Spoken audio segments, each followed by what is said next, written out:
Hello people. ఇవాళ వంట ఏం చేద్దామని విస్మయ్ ఫుడ్లో స్పెషల్ వంట ఏమైనా చేద్దామని చూస్తున్నా. చూస్తుంటే గుంటూరు స్టైల్ అని గుత్తొంకాయని ఉంది. అది రెసిపీని ఎప్పుడు చేయలేదు, చూడలేదు. సరే, ఎలా ఉంటుంది అని చేద్దామని చేస్తాను. అది మీకు కూడా చూపిస్తాను, చూడండి. మా సైడ్ అయితే కనుక ఉల్లిపాయ పేస్ట్ అవి చేసి గుత్తొంకాయ వండుతారు. విస్మయ్ ఫుడ్లో అయితే కనుక అసలు ఆనియన్సే వాడకుండా వండారు.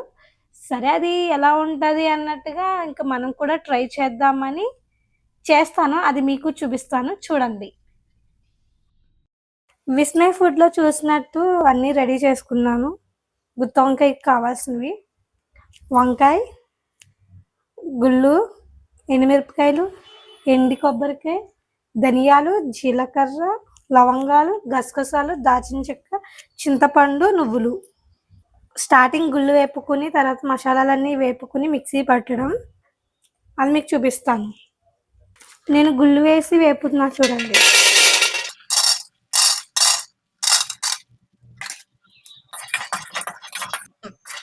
లో ఫ్లేమ్లో పెట్టుకుని వేపుకోండి.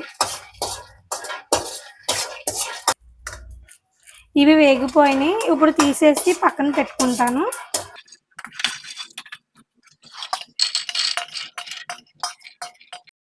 నేను ఇప్పుడు మసాలాలు వేపుకుంటున్నాను. ధనియాలు, ఎండు కొబ్బరికాయ, దాల్చిన చెక్క, లవంగాలు, గసగసాలు, జీలకర్ర, మెంతులు మర్చిపోయా చెప్పడం.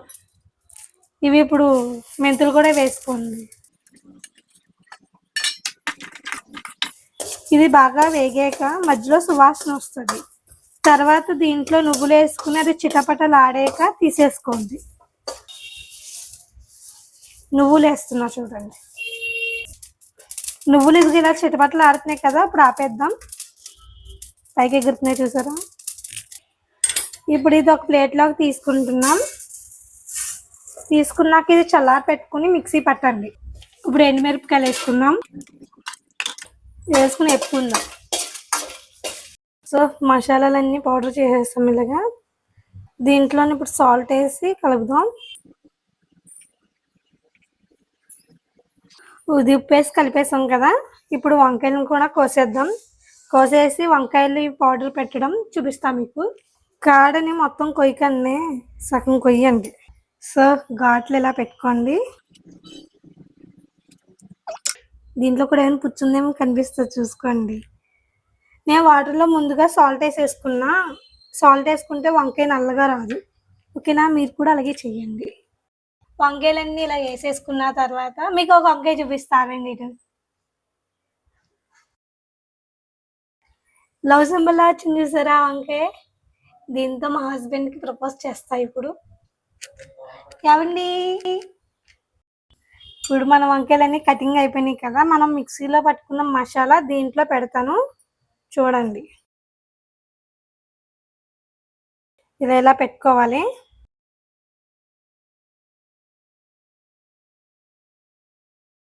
ఇలా పెట్టేసుకుని ఓ పక్కన ఇలా పెట్టుకోండి స్ట్రైట్గా. మళ్ళీ పడుకోబెట్టారనుకో మొత్తం దాంట్లో ఉన్నదంతా పడిపోద్ది. చూసారా, వంకాయలకి పెట్టేస్తాము.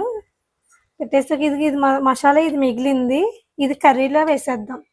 వేస్తే ఇంకా టేస్ట్ చాలా బాగుంటుంది. దీంట్లో ఆయిల్ పోసుకుందాం.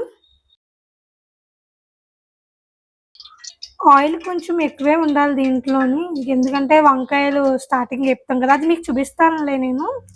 ఆయిల్ బాగా మరిగాక, చూసారు కదా కొంచెం మరుగుతుంది.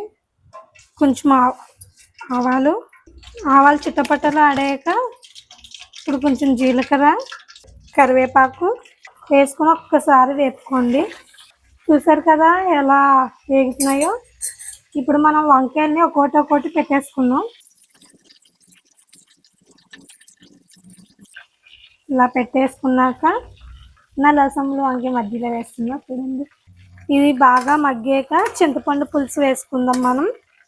అటు ఇటు తిప్పుకోండి, వేగాలి కదా మరి. ఆయిల్ మొత్తం వీటికి పట్టనివ్వండి. వంకాయలు ఇలా మెత్తపడ్డాక ఇప్పుడు చింతపండు పులుసు వేద్దాం. మేము వేరుశనగ ఆయిల్ వాడటం వల్ల నురుగు వస్తుంది పైన. కానీ టేస్ట్ చాలా బాగుంటుంది. ఆయిల్ మీరు కూడా వాడండి.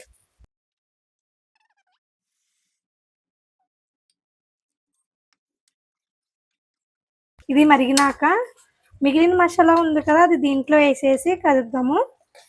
ఒక 2 minutes 3 minutes టైం పడుతుంది. మిగిలిన మసాలా వేసేస్తున్నా చూడండి.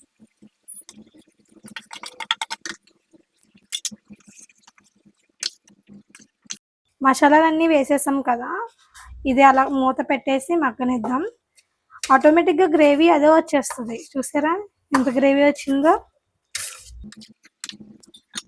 ఖతం హో గయా.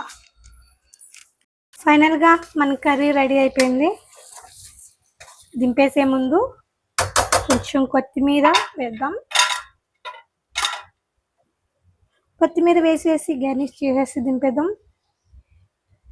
ఓకే, మన కర్రీ ఫినిష్ అయిపోయింది. ఇప్పుడు మూత పెట్టేసి ఉంచేద్దాం. స్మెల్ పోకుండా కొత్తిమీర.